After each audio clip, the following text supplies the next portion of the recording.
প্রথমে কালো পাখিটাকে আমি দেখিনি। আমার লক্ষ্য ছিল একটা সাদা বগার ওপর। বগাটা ছিল বিশাল আর ধবধবে সাদা। নিশ্চিন্ত মনে ঘাড় বাঁকা করে স্বচ্ছ পানির ভেতর সে তার ধারালো চঞ্চ উঁচু করে ঠোকর মারার জন্য প্রস্তুত হয়েছিল। আমিও ধীরে সুস্থে পা ফেলেই যাচ্ছিলাম। বেশ একটু দূর থেকে গুলি করলেই যে বিসদৃশ্য পাখিটাকে ফেলা যাবে এ ব্যাপারে আমার কোনো সন্দেহ ছিল না। আর এছাড়া আমার তাড়াহুড়া না করার অন্য একটা কারণও ছিল। এই অঞ্চলে বালিহাঁস বা বটকল জাতীয় লোভনীয় বড় পাখি যা শিকারীরা দেখামাত্র সতর্ক হয়ে যায় তা ছিল না। সারা মাঠ আর বিল জুড়ে কেবল কটা ধূসর কালীবগা আর ধলাবগা উড়ে বেড়াচ্ছে, আর উড়াউড়ি করছে শালিকের ঝাঁক। তাদের কুৎসিত চিৎকারে কানে তালা লেগে যায়। পাশ দিয়ে গেলেই উড়ে পালাতে গিয়ে মহা চেঁচামেচি জুড়ে দিচ্ছে। এই হতচ্ছাড়া শালিকগুলোকে নিয়ে কি করে যে জীবনানন্দ দাশ কবিতা লিখতে পারলেন তা আমি এখনো বুঝে উঠতে পারিনি। আমি বন্দুকটাকে যথাসম্ভব নিস্পৃহভাবে ডান হাতে নিয়ে আস্তে পা ফেলে হেঁটে যাচ্ছিলাম। মাঠটা পার হয়ে বিলের কাছে পৌঁছাতেই দেখলাম বিলও শুকিয়ে গেছে। কোথাও গর্তে টর্তে একটু আধটু পানি জমে থাকলেও সারা মাঠই হাঁটু সমান কাদাতে ভর্তি। এখন শীতের মাঝামাঝি সময়, পৌষ মাস। বিল শুকিয়ে গিয়ে কাদাটা হয়েছে বন শুয়োরের চামড়ার মতো ভারী আর নরম। এর উপর এই কয়দিনে আবার এক ধরনের ঘাস জন্মেছে। দেখলে মনে হবে এরা বুঝি বাতাসের সাথে বাড়ে। কাদার উপর লম্বা পাপড়িওয়ালা ফুলের মতো ছড়িয়ে আছে ঘাসগুলো। রক্ষা, এ জাতীয় ঘাস ঘন সংবদ্ধ হয় না, বেশ দূরে দূরে ছড়ানো ভাবে থাকে। ফলে দূর থেকে বিলটাকে নতুন ঘাসে ঢাকা সবুজ চত্বরের মতো মনে হলেও কাছে এলে অন্যরকম। তখন মনে হয় অকুল কাদার তরঙ্গের মধ্যে কয়েকটা সবুজ পাপড়িওয়ালা অচেনা ফুল ফুটেছে। আমি সাদা বগাটার দিকে এক ঝলক তাকিয়ে কাদায় নামলাম। আমার প্যান্ট আগেই গোটানো ছিল, শুধু একটু হাঁটুর উপর টেনে তুলে কাদায় পা রাখলাম। না, একেবারে হাঁটু পর্যন্ত দেবে গেল না। আমি সতর্ক থাকাতেই সম্ভবত মাত্র গোড়ালিটা ডুবেছে।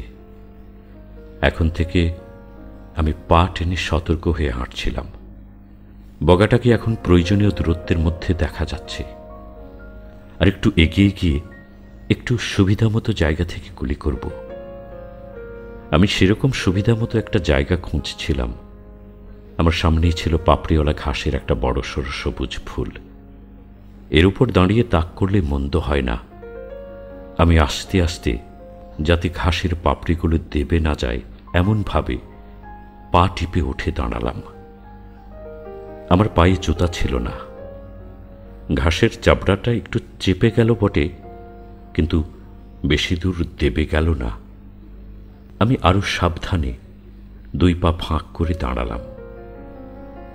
আর একটু পা প্রসারিত করে দাঁড়াতে পারলে ভালো হতো।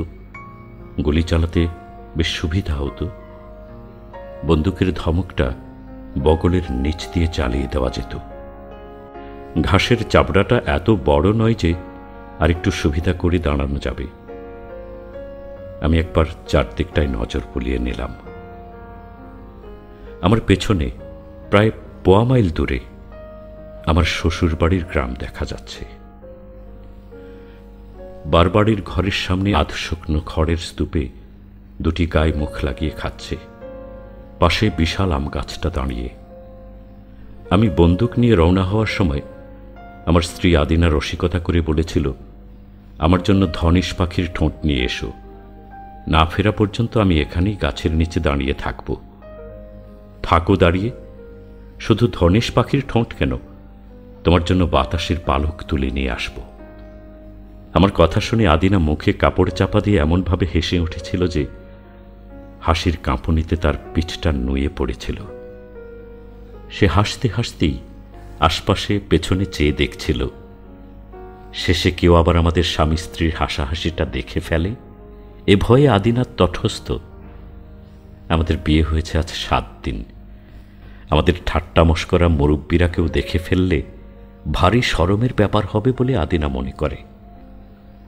অথচ আদিনাকে ঠিক গ্রামের মেয়ে বলা যায় না। বাপমা সহ আদিনারা কুমিল্লা শহরে বাসাবাড়ি করে আছে। আমাদের পাশের বাড়িটাই তাদের বাসা। 15 বছর ধরে তারা আছে আমাদের পাশে।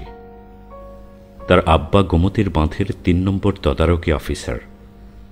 5টি সন্তান নিয়ে একটা পরিশ্রমী পরিবার। বড় 2 ভাই মোটর, বাইসাইকেল, রিক্সা ইত্যাদির খুচরো পার্টসের একটি ছোটখাটো দোকান কষ্টে সৃষ্টে চালিয়ে যায়। আদিনার ছোট 2 বোন স্কুলে পড়ে, আর আদিনা কলেজে।